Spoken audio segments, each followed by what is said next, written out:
Hello everyone, this is Commando Yi and this video is intended to be a beginner-friendly simple guide to getting started with League of Legends. The topics that we will be covering are the fundamental basics of how the game works, followed by a discussion on champions, abilities, items, runes, summoner spells, roles, the different stages of the game, toxicity, and some interface tips. League of Legends is at its core a game that is won by destroying a special enemy building known as the Nexus. Conversely, you have a nexus of your own that you must protect from the enemy team, as they will try to destroy it in order to win the game for their side. If you understand this fundamental concept, you are already ahead of most of the player base.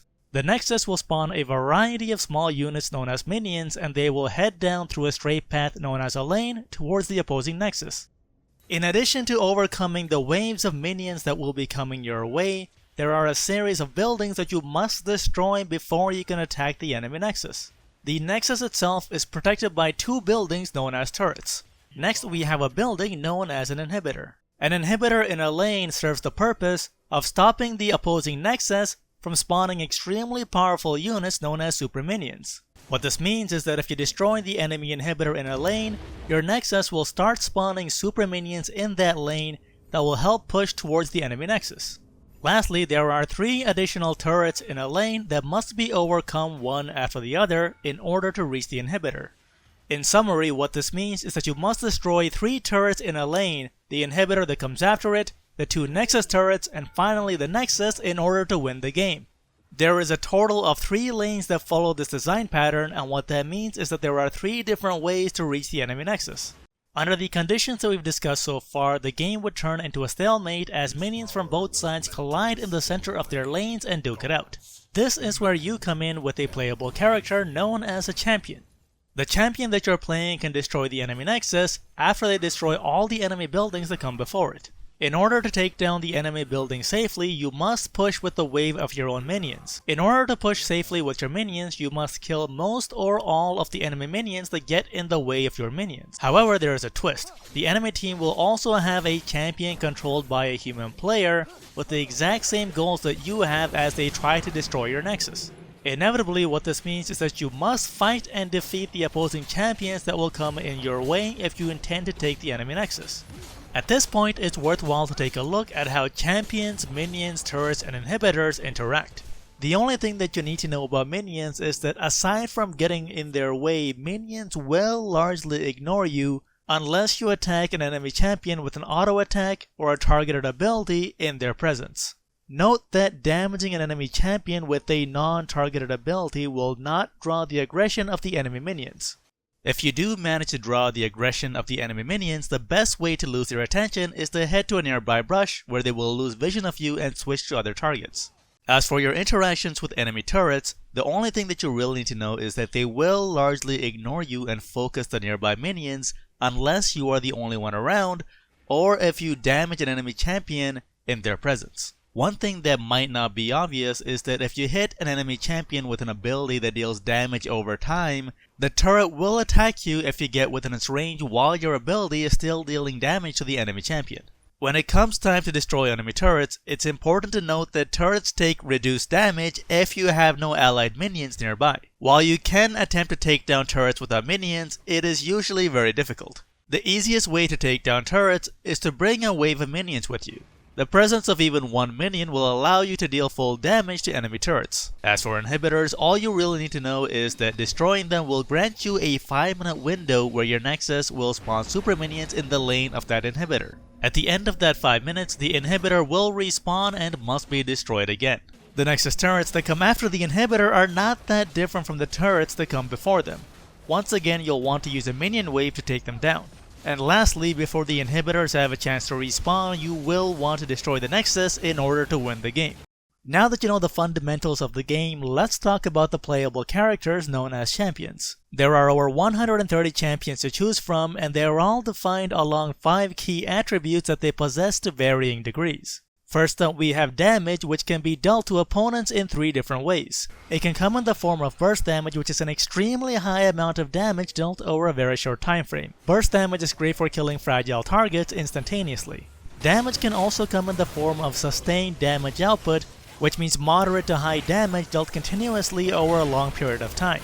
This kind of damage output is essential for taking down tough targets who can absorb a lot of damage. There is also artillery damage, which is essentially damage output that has an extremely long range. Artillery damage can wear down opponents, crippling them before they can get in range to be a threat. The next defining attribute is toughness. This is how much damage a champion can absorb before they get taken down. Champions can be hard to kill in 3 different ways. One way is they're able to reduce incoming damage by stacking up on items that mitigate various kinds of damage. Another way is that the champion has some means of regenerating lost health, allowing them to stay in the fight longer. Lastly, a champion might have an ability that grants them extremely high damage mitigation for a very brief window of time. The next defining attribute is crowd control, which is a measure of how well a champion can disrupt or incapacitate other champions. While there are many different kinds of crowd control available, you only need to understand 2 different types. First, we have soft crowd control, which hinders but does not prevent the movement of enemy champions. And then there is hard crowd control, which completely immobilizes the targeted champion. The next defining attribute is mobility. It's a measure of the speed and distance a champion can cover on the map and how frequently they can do it. There are 3 different ways that champions can move around the map. The first way is to simply walk from point A to point B with their base move speed. Champions that fall into this category are considered immobile. Next, we have dramatically increased movement speed sustained over a long duration, which is one of the best ways to cover a large distance on the map. Another form of mobility is for champions to reposition themselves near instantaneously. Abilities to provide a champion with the means to reposition themselves are much more difficult to play around. Champions that have a means to increase their movement speed or at least one way to reposition themselves are considered to have moderate mobility. While this can be great for closing in on a single target, the main downside is that opponents can often see you coming and find a way to play around your movement. The highest form of mobility is for champions to have a means to reposition themselves multiple times in a short time frame. Champions with high mobility are some of the most difficult and most dangerous champions in the game. It is extremely difficult to predict the movement of highly mobile champions, which makes them nearly impossible to outplay when they're in the right hands. These champions can often slip into and out of dangerous situations. The last defining attribute is utility, which is a measure of how well a champion can keep their allies alive or make them more powerful. Utility can be provided in one of 5 ways. You can buff an ally to improve their damage output and grant them increased mobility. You can provide a shield that reduces or completely nullifies incoming damage. You can heal an ally, restoring health that they've lost. You can separate an opponent from an ally. This is known as peeling. And lastly, you can provide and secure vision on unseen areas of the map, preventing unfortunate encounters with enemy champions. Various combinations of these attributes give rise to the 6 main classes of champions. They are Assassin, Mage, Marksman, Tank, Support, and Fighter. Assassins are a class of champions known for their high burst damage and moderate to high mobility. They excel at closing the distance towards priority targets and killing them quickly. If you enjoy the thrill of diving into the enemy team, picking off a priority target, then trying to make your escape, you will enjoy the dangerous playstyle of Assassins. Players often feel helpless against the assassins who are picking them off, and for some reason the despair of your opponents makes this playstyle even more enjoyable to play. If you want to play an assassin, I'd recommend trying out Nocturne. His main selling point is that with the press of a button he can get on top of any target on the enemy team, at which point he can start attacking them while hitting them with hard crowd control, preventing them from fighting back. The Mage class of champions deal magic damage to their opponents through the use of their abilities. The vast majority of them have some kind of hard crowd control that they use to set up the rest of their abilities. Burst mages specialize in dealing a large chunk of damage in a very short time frame. Their lack of mobility is the only reason they're not considered assassins. If you want to get started with burst damage mages, Annie serves as a great introduction. Her main selling point is that her passive is a stun that she can use to set up the rest of her abilities, killing fragile targets instantly. Additionally, she has spells that regenerate mana, making last-hitting minions easier. There will be more on what last-hitting is later. Opponents will often complain about how easy Annie is compared to how easily she kills people, and that just makes her even more fun to play. Battle mages deal a high amount of damage to the enemy team over an extended duration. They often have some aspect of their kit that allows them to deal continuous damage through an extended teamfight. As an example, Karthus, seen in the background here, is a champion who can continue fighting the enemy team even after he dies. If you want to play a battle mage, I'd recommend learning Karthus. His main selling point is that he has an extremely powerful ability that can strike champions no matter where they are on the map. The sense of doom and despair that your opponents will feel as you bring down death upon them will be very gratifying. Artillery mages can wear down opponents from a safe distance by attacking them with their long-range abilities. If they manage to land all of their abilities on a single fragile target, they can often kill them. If you want to play an artillery mage, I would recommend picking up Lux. Her main selling point is that all of her abilities have a very long range and she can fire a huge ass laser. Lux is easily one of the most fun champions in this game. Marksmen are a class of champions who can put out sustained damage output through their basic attacks. It does take them a while to get there, but eventually they will have the highest sustained damage output in the game. As a trade-off, all of them are very fragile and most are immobile. If you want to get started with the Marksman class, I'd recommend picking up Caitlyn. Her main selling point is that her basic attack has an extremely long range, which makes it very easy to attack other champions and run away before they have a chance to retaliate. Marksmen also come in the caster variety, which means they place a great emphasis on their abilities to deal damage, often at great range. If you want to get started with caster-based marksmen, the best place to start is Misfortune. Her main selling point is that she has a very intuitive and beginner-friendly set of abilities, and she has the ability to gun down the entire enemy team. Lastly, there are also utility marksmen who have abilities that help their team immensely. If you want to play utility marksman, I would recommend picking up Ashe.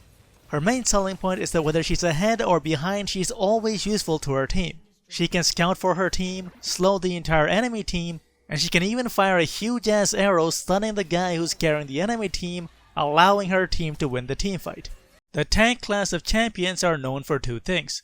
They are very tough to kill, which means they can absorb a lot of damage, and they bring a lot of crowd control, which means they're good at tying up members of the enemy team. Offensive tanks who initiate teamfights for their team are known as Vanguards, and they come in two varieties. The press R to win tank is an offensive tank who has only one job. Press the R button at the right time and right place to start a team fight that is in your team's favor. The simplest press R to win tank in the game is Malphite. His main selling point is that with the press of a button he can dash into the enemy team and knock them all into the air.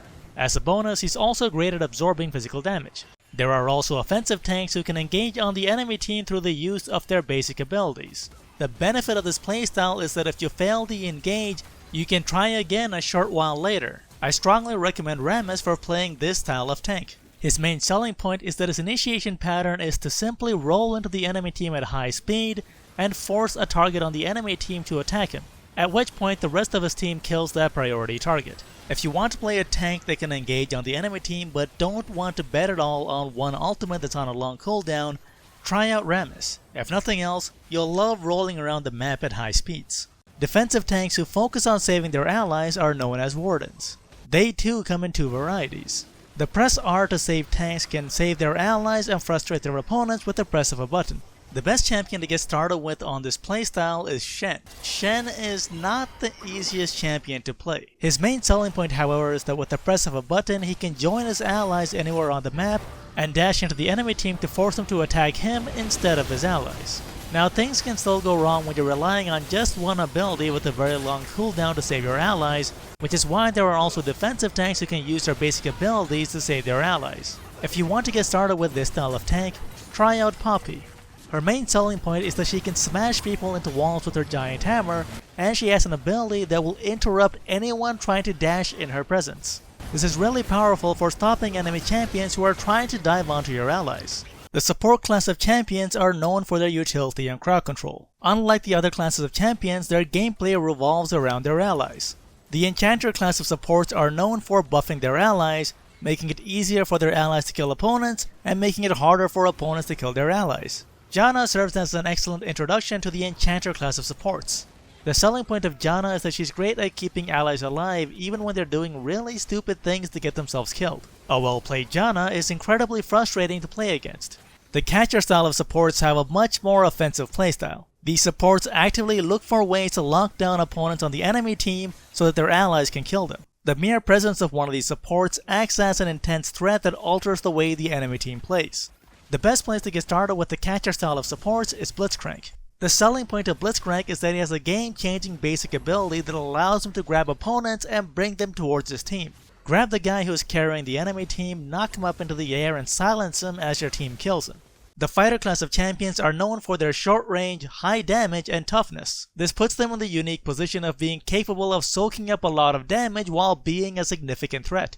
They come in three varieties: Duelists, Juggernauts, and Divers. The Duelist class of champions tend to excel at one-on-one combat with other champions. They are, however, weak against crowd control, which is why they do better away from teamfights. If you want to get started with Duelist, I would strongly recommend picking up Tryndamere. His selling point is that he has an ability that prevents him from dying for 5 seconds. This is why so many people who play League of Legends have gone through a phase where they believed Tryndamere was overpowered. The Juggernaut class of champions are known for dealing a lot of damage and being very tough. While they do not have the damage output of Duelist, Marksman, or Mages, their durability more than makes up for it. They're often the biggest threat in a team fight and they draw the most focus fire. If you want to get started with Juggernauts, I strongly recommend Garen. He has a very simple playstyle and his selling point is that he can absorb a lot of damage, run out of the fight to heal up, and then go right back in for more fighting. Also, killing someone with Garen's ultimate is extremely gratifying. Our last class of fighters are divers. These are short-range, high-damage champions who specialize in diving onto the enemy team. While they might not be as durable as Juggernauts, they are excellent at locking down priority targets on the enemy team, allowing their team to finish them off. If you want to learn how to play divers, I strongly recommend picking up Pantheon. His biggest selling point is that he can stun opponents with the press of a button, which often leads to them getting killed. If he gets far enough ahead, he can combine this with his ultimate, initiating a team fight for his team. Now let's talk about champion abilities. The vast majority of champions have one passive, 3 basic abilities, and 1 ultimate ability that's on a long cooldown. A champion's passive often dictates how they should weave their abilities together. As an example, Lux has a passive that allows her to deal bonus damage to opponents after she's hit them with an ability, which is why Lux should try to get in a basic attack after using one of her abilities. While there are many different kinds of abilities, every single champion in the game has at least one basic ability that improves their survivability. This can come in the form of damage reduction, a dash, increased movement speed, a slow, a shield, and many other varieties of defensive abilities. While it is great to have allies that will look out for you, do not depend on them to keep you alive. Prioritize using your defensive abilities to keep yourself alive. Now you might be wondering, what order should I level up my abilities in? In general, you'll want to level up your ultimate first, as that is your strongest ability, followed by the basic ability that you use the most often, which tends to be Q. After that, you max W or E once again in the order that you rely upon them. Now let's talk about itemization. Always use the recommended items for your champion as the starting point for your builds. Outside of that, you can decide what to build on a given champion by looking at the description of their abilities. If you see the words critical strike chance on a champion's abilities or passive, that implies that this champion probably does well with items that provide critical strike chance as a stat. If you see orange colored text in a champion's abilities, that lets you know that this champion's abilities get stronger as you build attack damage items. If you see green colored text in a champion's abilities, that lets you know that this champion's abilities get stronger as they build ability power items. If you see yellow colored text in a champion's abilities, that lets you know that this champion gets stronger as you build armor items. If you see pink colored text in a champion's abilities, that lets you know that this champion's abilities get stronger as you build magic resist items.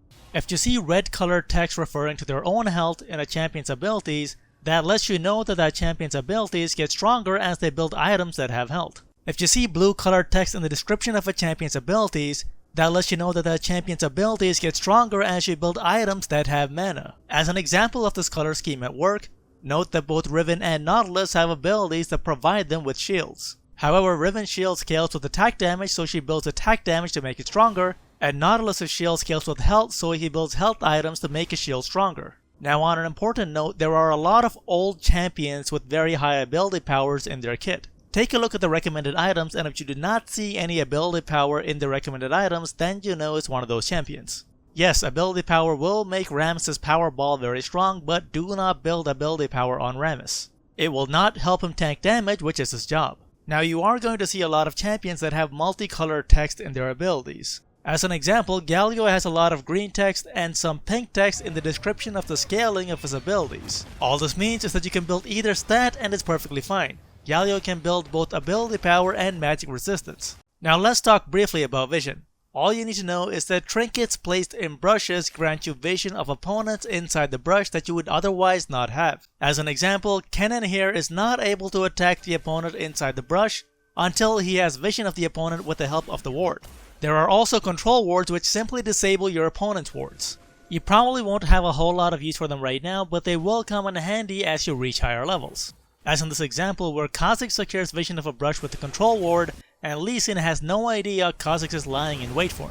and the result is that Kha'Zix catches Lee Sin by surprise and kills him. Now let's talk about the various rune pages. Do not worry about finely tuned rune pages for now. If you're playing a Duelist or a Marksman, take the default Precision rune page. If you're playing an Assassin, a Burst Mage, or a Diver, take the Domination rune page. If you're playing a Battle Mage, Artillery Mage, or Enchanter Support, take the Sorcery rune page. If you're playing a Juggernaut, Tank, or Catcher Support, take the Colossus rune page. These rune pages are not perfect for every champion, but they will get the job done. Now let's talk about summoner spells. When you start the game, your only escape summoner spell is going to be Ghost, and that is perfectly fine.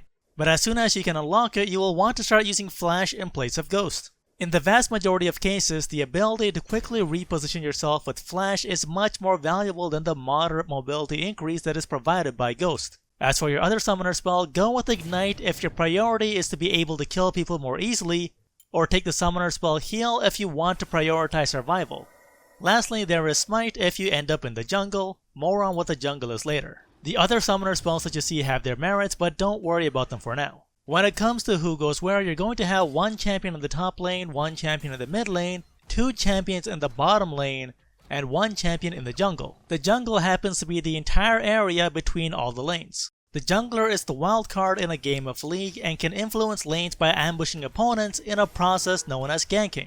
There are also extremely powerful neutral monsters on either side of the map in the river. The dragons on the bottom side of the river can buff an entire team if they happen to kill the dragon. The dragons tend to be a high priority, which is why there's two champions on the bottom side of the map and one champion on the top side. It just means that there are more champions in the area to fight over the dragon. The neutral monsters in the river on the top side of the map spawn much more later in the game and are much harder to kill. The smaller monster known as the Rift Herald can help a team take down turrets, and the larger monster known as Baron Nashor can buff an entire team. A lot of games are easily lost by fighting over the buff provided by Baron Nashor. While the buff is extremely helpful, you don't actually need it to destroy the enemy nexus. The game can be divided into three separate phases. First, we have the early game, which is from the moment the game starts until the first tower falls. During this phase, the players in all 5 roles should focus on themselves. The primary goal should be to acquire gold in order to buy items that will make them more powerful, and acquire experience in order to level up, at which point they unlock new abilities and improve their base stats. In order to gain gold and experience, you'll want to be the one that deals finishing blows to minions in a process known as last hitting, or you'll want to kill or assist in killing enemy champions. Conversely, you do not want to miss out on potential gold and experience, so try to avoid dying. If your opponent forces you to retreat from last hitting minions, don't worry, you will still get the experience if the minions die near you. The jungler will be getting most of his gold and experience by killing monsters inside the jungle. They can also kill champions by ambushing them in lane or even going after the opposing jungler. Jungling itself is a very complex topic that will be covered in another video. The early game officially ends the moment the first tower falls. We have now officially entered phase 2, which is the mid game. If it is your tower that has fallen, or if you feel that you are behind, don't sweat it, it's really not that big of a deal. While players should still try to get as much gold and experience as they can, they now need to prioritize the objectives for winning the game. The imbalance created by a fallen tower allows players who are doing well in their lane to move to other lanes where they can overwhelm their opponents with power in numbers. This movement between lanes is known as rotating, and you need to watch out for this during the mid game. While it might be tempting to stay in a lane where you've fallen behind and play a game of catch up against your lane opponent who might be ahead, it is much more important to group up with your team during this phase because your opponents are going to be grouping up on parts of the map and trying to force down your turrets. At the same time, if you see enemy minions or a solo enemy champion trying to push down your turrets, be sure to put a stop to it. During the mid game, there will be a lot of team fights over turrets and dragons, so be sure to be there for your team before you are needed. The transition from mid game to late game happens when the loss of 1 or 2 players on a team can result in the loss of a base turret and the inhibitor behind it. Notice that how soon the late game arrives depends on how evenly matched the teams are. If both teams are evenly matched, the mid game can drag on considerably, as in this game here where the 2 teams are still fighting over the outer turrets beyond the 20-minute mark. However, if one team is massively ahead, the late game can arrive much sooner than expected, as in this example where the loss of Darius and Camille for the blue team result in the loss of a base turret and inhibitor as they are unable to stop the advancing enemy team. Notice that we're just past 16 minutes into this game. During the late game, the team that is on the defensive should focus on farming up the minions that will be flowing towards their base. They should prioritize defending the buildings inside their base, abandoning all turrets outside. And if at all possible, they should try to contest the Baron should the enemy team make a move for it. The team that is ahead has the option of picking up the Baron buff in order to buff their damage output. Ultimately, their priority at this point should be to break into the enemy base and destroy the enemy nexus. Keep in mind, this is largely a team effort, and how well you did individually is not that big of a deal.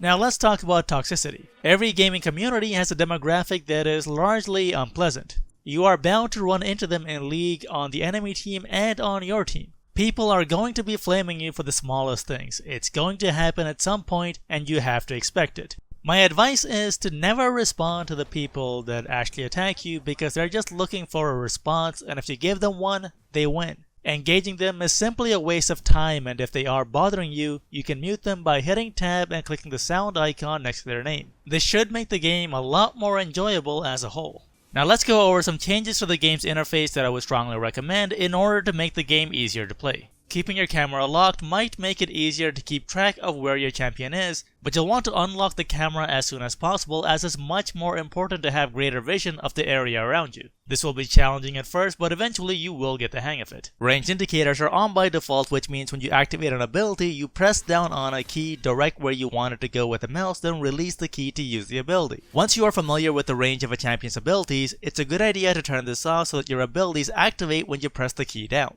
You're essentially giving a fine-tuned control of your abilities in exchange for being able to use them faster.